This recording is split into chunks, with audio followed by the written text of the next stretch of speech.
Mindful Reality, the channel that covers reality TV from a mental health perspective. If I sound like this, it's because I'm tired. Saturday, Sunday has seemed to come to map day, map, nap days, where I end up going to sleep midday. So today was no different. But before I went to sleep, I was watching the most dominant, strategic Big Brother player of all time in action. And if you don't remember who said that originally, I'm sorry for you, because you don't remember the most dominant and strategic Big Brother player of all time. And Keanu was looking and sounding like that guy today before I took my nap. Because I'm watching him. So the first thing that I watched him do was get into this big conversation with Riley, where he's trying to explain how he has a cookout-like strategy for himself, Vince, and Riley to get to the final 6 and then to ultimately get to the final 3 and duke it out from there. What is this amazing, wonderful cookout-like strategy, you might ask? Well, I have the answer for you. He says, everything in the final 6 is going to be duos. He said, so we get to the final 6. Now, he skipped the part of the fact that they have, 12 people now, so they have to get to 6. But that's okay. It's Keanu.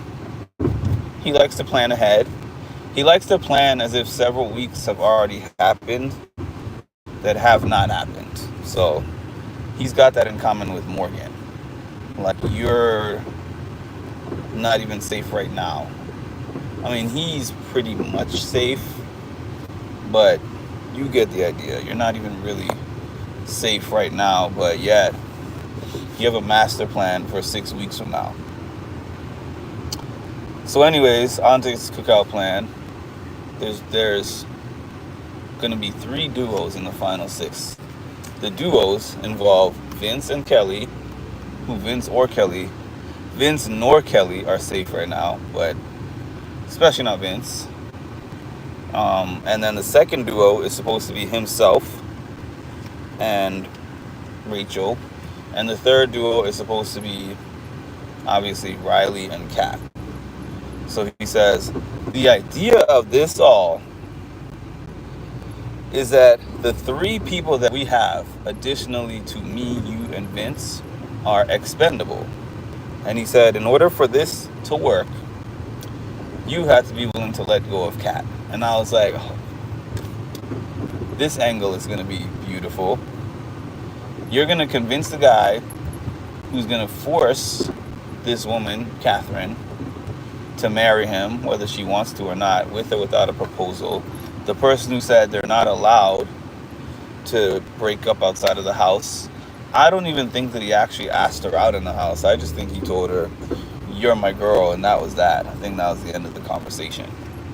So the guy who would die for her, give up a bullet for her, will not let her go anywhere else or do anything else and dictates who she talks to and all this other stuff, is going to be like, oh yeah, I will strategically, within the game, make Catherine my +1, with her being a buffer to get out anywhere from 4 to 6. So he's trying to spin this plan. I didn't see the live, but I did see something about that. But he's trying to spin this plan to Riley, of all people, of this cookout-like strategy. And my thing with this guy, he spent 3 weeks straight where the only reason he remained in the house is because he won his way off the block. So he hasn't been involved in or really participating in any strategy. He's been trying and trying and trying and grasping at straws. Then, as soon as he gets 1 week where he's not on the block, now he thinks he's this strategic mastermind who's pulling all these amazing strings. Then he leaves that conversation with Riley not really necessarily agreeing to it. The only thing Riley was kind of saying is that, yes, I want a final three with you and Vince, but my thing is, actually, I was watching Riley talking to Lauren, not Lauren, I was watching Riley talking to Catherine last night, and he said the only person he trusts in the game is Lauren.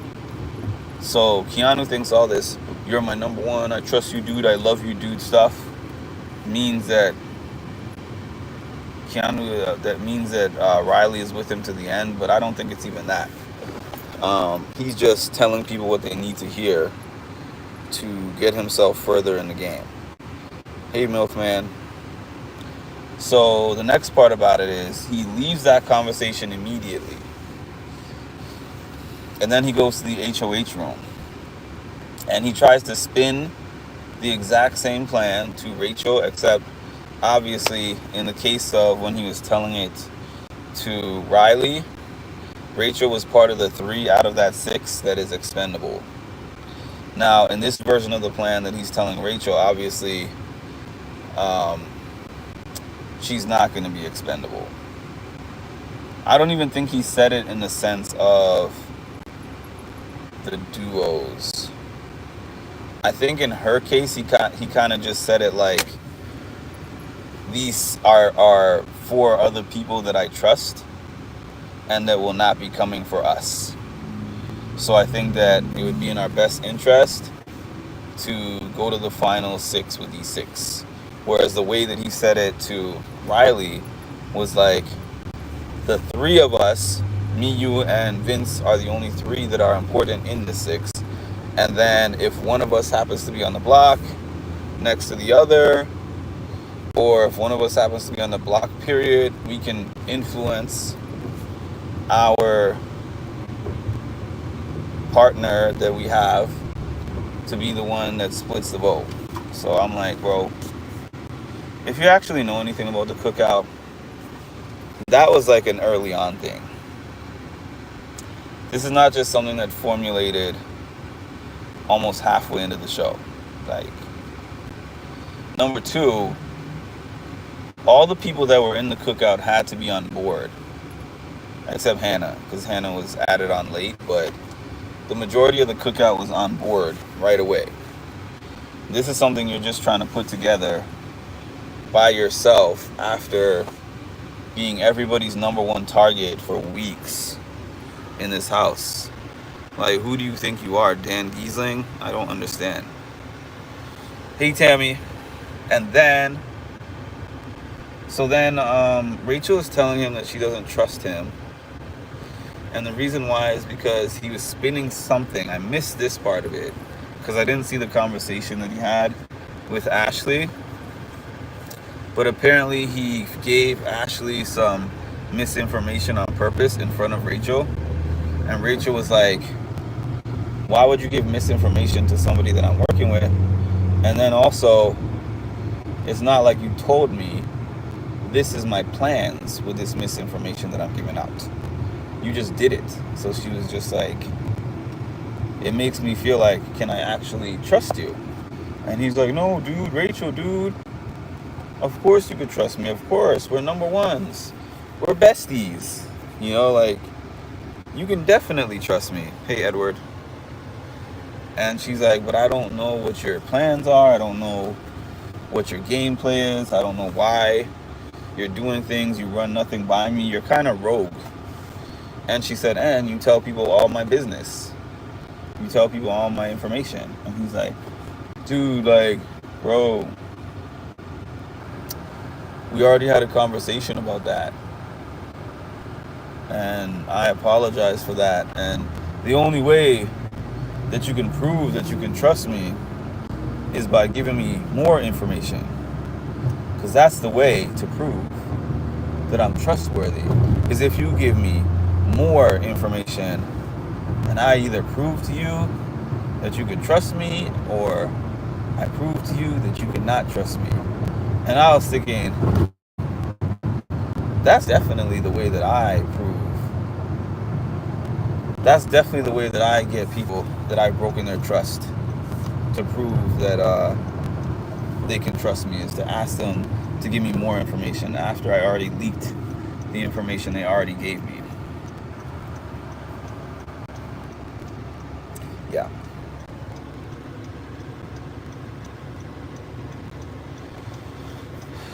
Hi, Ma.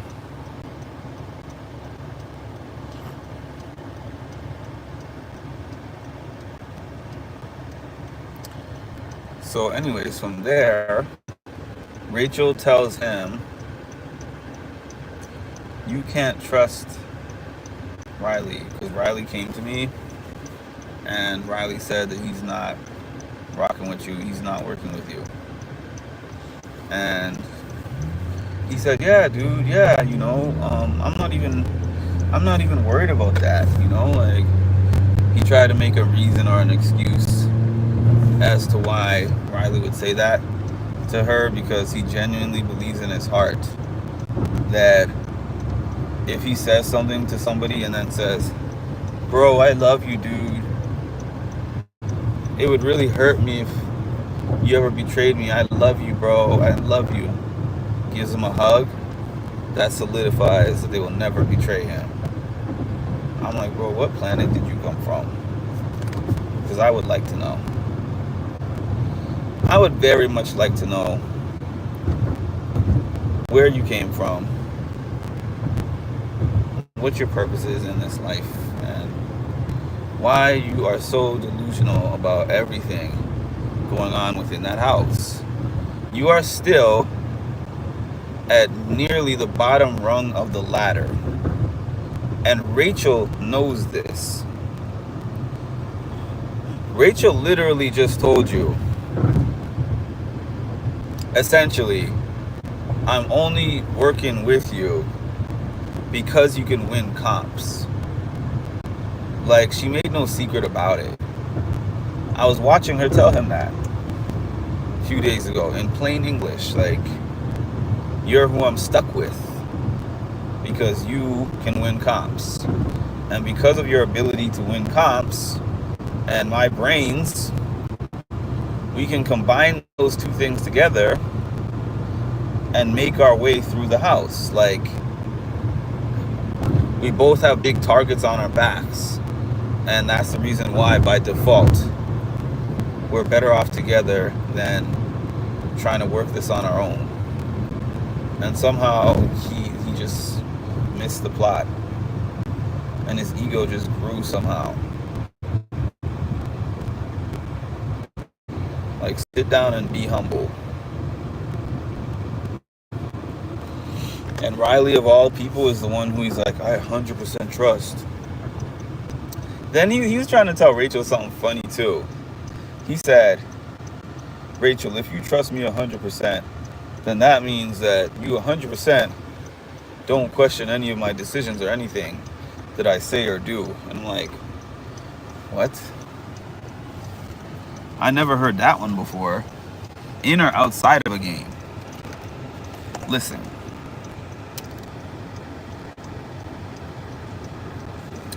There's people in my life that I trust very much.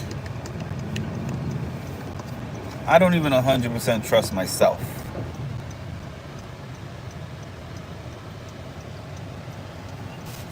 I do not even 100% trust myself. Was Keanu a recruit? I don't know, but he acts like one.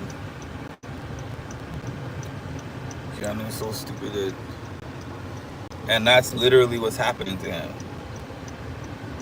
He is being told things right to his face that he's not acknowledging or understanding, believing. Maybe it's not registering with him. I don't know.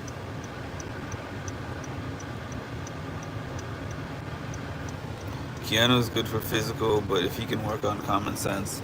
But he can't, I'm convinced. I have no hope for him in the common sense department. Honestly. I don't believe in him in any way in the common sense department at all.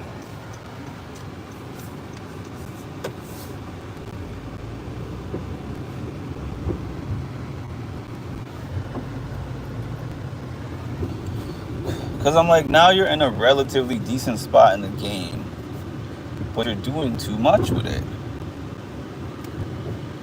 Like, he might talk himself into being on the block. I mean, I still don't think that Rachel's going to put him on the block this week, but it's not like it's impossible. Keanu has peanuts for brain. Well, this time I actually agree with you.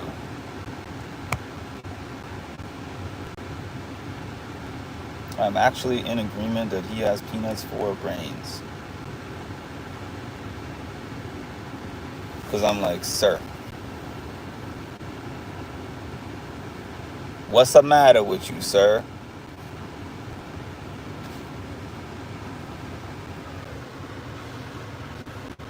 I'm hoping Lauren stays out of the situation with Rachel's nominations.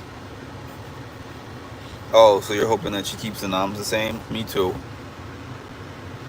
Common sense is not that common. Agree, Tammy.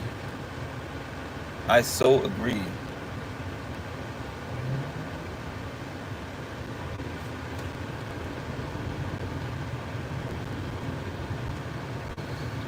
I so agree with you, Tammy. Common sense is not that common. Finally, you have come to the dark side. I never said that Keanu was a smart player, if you're talking to me, because that was never a thing for me. The most I said about Keanu was he's starting to grow on me, and that lasted that lasted for like 24 hours. I'm like, man, he's giving a little Jared right now. He's giving a little bit of Jared mixed with Jaguar.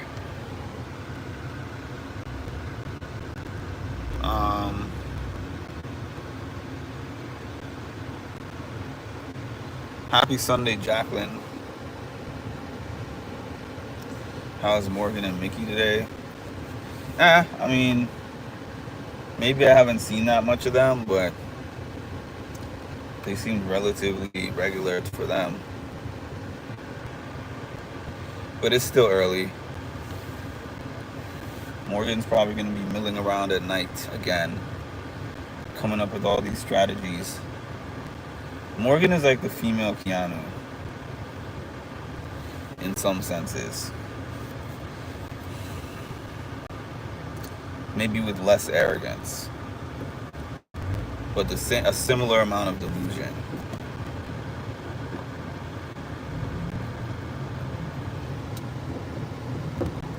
Is this basically the Keanu and Rachel show? Yeah, basically. I think so.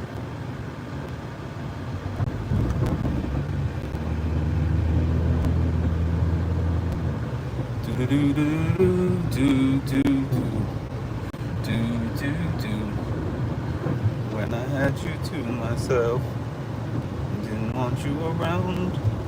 First, I wanted him to win. When he messed up earlier.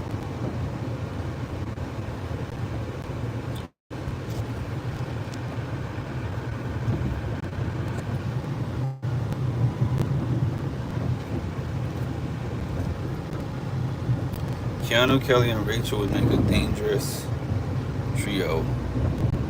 Yeah, but not happening. Keanu and Kelly are not trying to work with each other. And also, Kelly's never been on the Rachel side either, so Kelly would not be a third part of that equation.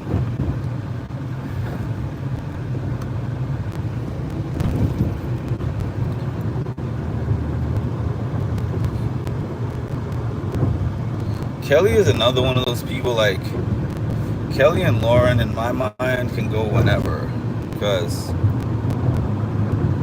they don't add much to the show for me, gameplay wise, strategy wise, or entertainment wise. You have to add something in one category, and they're not giving me something in any of those categories. Like, yeah, I think Kelly has 3 comp wins, but still not giving me anything. And Lauren has an HOH. Like, there's been players that have won less, but I'm still more entertained.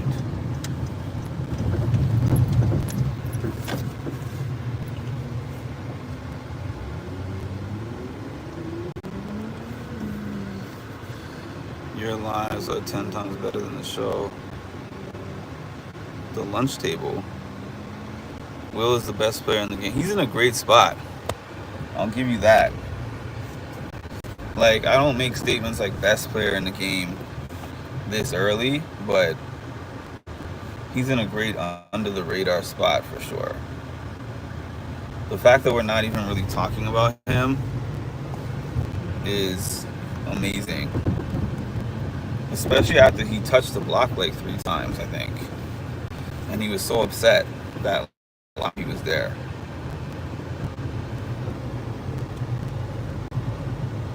I always forget Kelly exists until I see her and I'm like, oh yeah, she's still here. Catherine's whole existence is basically tied into Riley.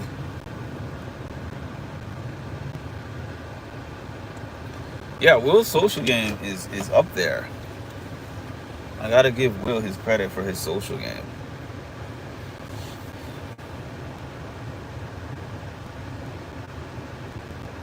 Because his name is not really in anyone's mouth. Except for when they're going through all the possible scenarios. Like when Keanu was saying in the coming weeks, we have to get rid of Mickey or Morgan, whichever one of them stays, and then Will and Ava. Rachel was like, no, we are not trying to get rid of Will and Ava. They are important to our games.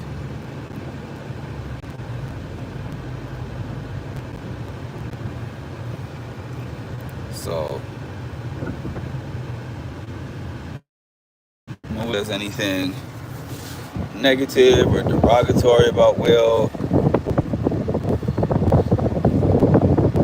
I think Will got into that cool uncle role that he said that he was aiming for. Take me there, I wanna go there. Take me there, let's go there.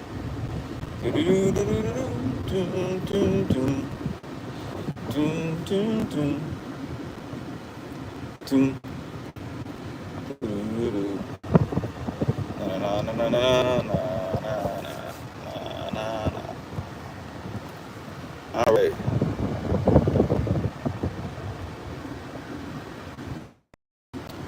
Your love is one last sleepless night. So, girl, I no longer mind.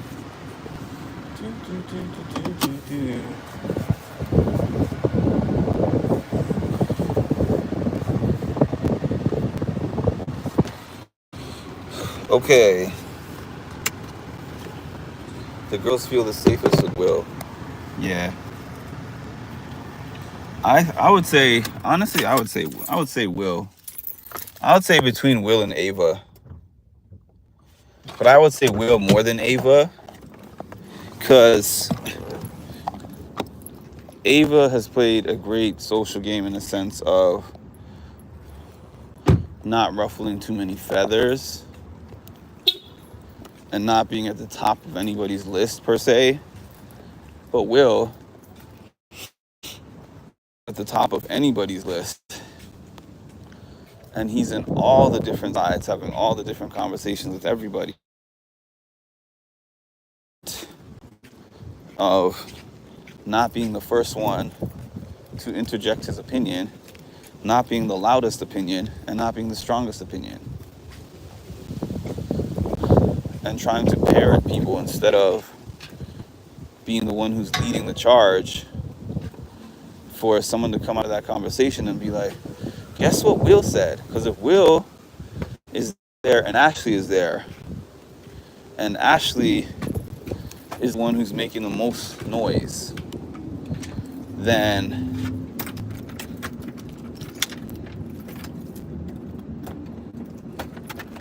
Ashley is going to be the one that they target.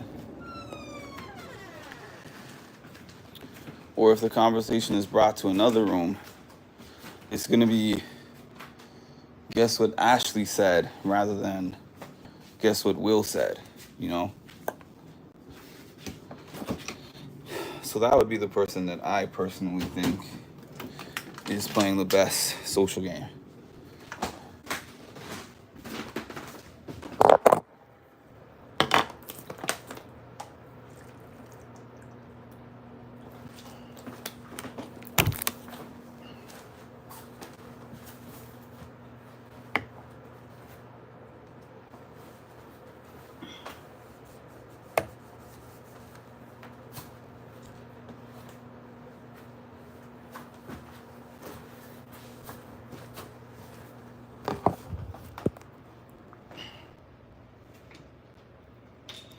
Rachel, so I know a lot of you don't watch the challenge, but people have in recent years been complimenting the way that CT plays this under the radar game, and including me. I'm like, how could somebody with as much of a history as CT play an under the radar game? But he finds a way to do it, you know, year after year. And then when I was on Wes's Patreon, he had like a Q&A section, and I mentioned that to him. And Wes pretty much said, like, if I could play that type of game, I would. But I can't because people target me. Hold on 1 second.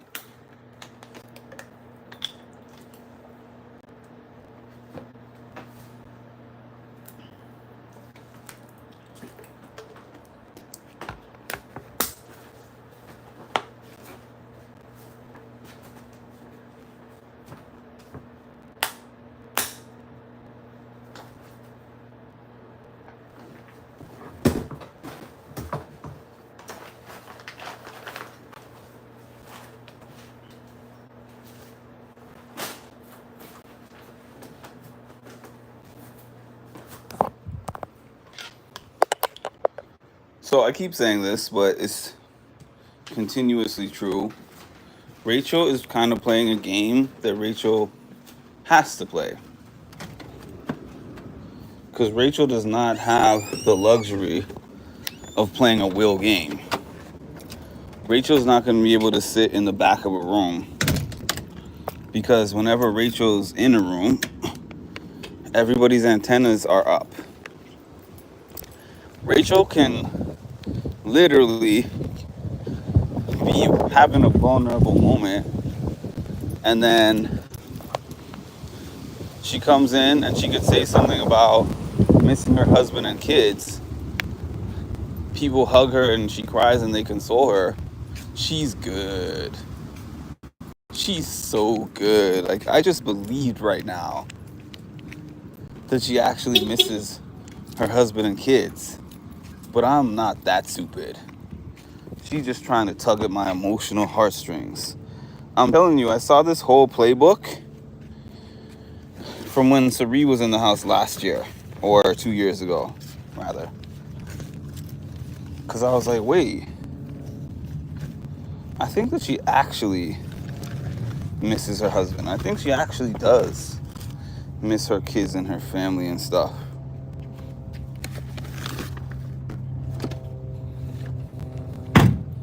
And even if a part of this is game, You know, there's not even an acknowledgement that there's a human being playing the game. Even if you play a game 4 times, 6 times, 8 times, 12 times,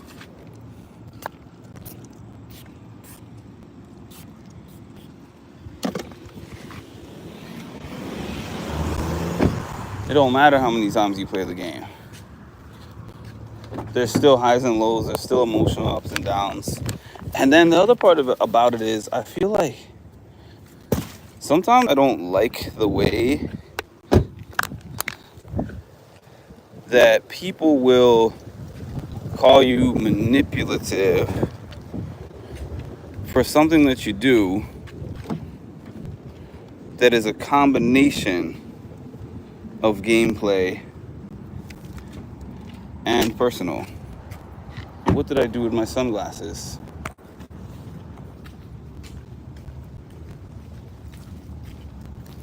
So as an example, Rachel told Will, you can use my bed because I feel bad for the older players. Her HOH bed.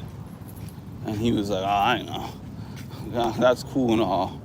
And I'm happy about that, but I'm not falling for it. Well, yeah, she probably did it in part to be in your good graces and to keep you happy and on her side. But she also could have left you in your own bed.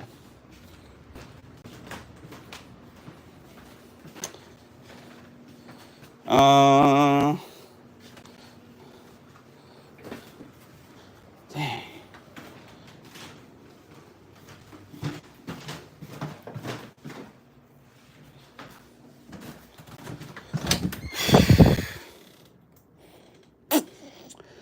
I can't wait till Wednesday. That's all I can say. I cannot wait till Wednesday.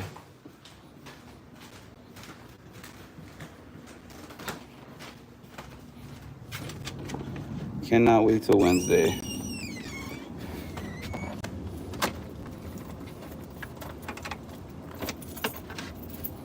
Hi, Tasha. Cannot wait till Wednesday. Because these glasses weren't in my hand. They were on my face, as a matter of fact.